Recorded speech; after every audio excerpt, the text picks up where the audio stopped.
This DISCLOSE Act is not about reform.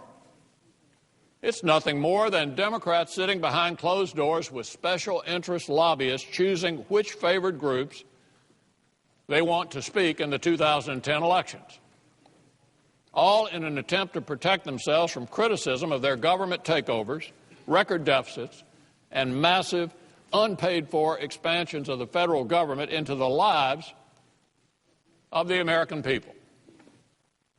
In other words, this is a bill to shield themselves from average Americans exercising their First Amendment rights of freedom of speech.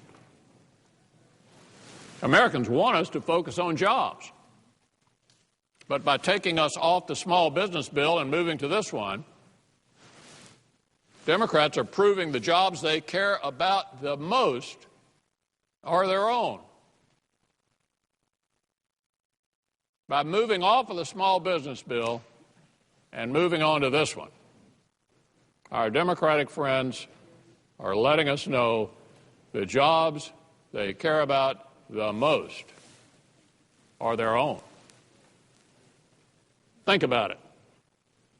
Here we are in the middle of the worst recession in memory, and Democratic leaders decided to pull us off a bill that's meant to create jobs in an effort to pass this election year ploy to hold on to their own jobs. What could be more cynical than that? A yes vote on this bill will send a clear message to the American people that their jobs aren't as important as the jobs of embattled Democratic politicians. In closing, let me just note that hundreds of ideologically diverse organizations oppose this bill and have provided us with valuable information on its various absurdities.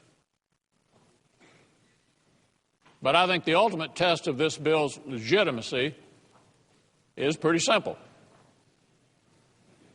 If the Founding Fathers were here, they'd remind us.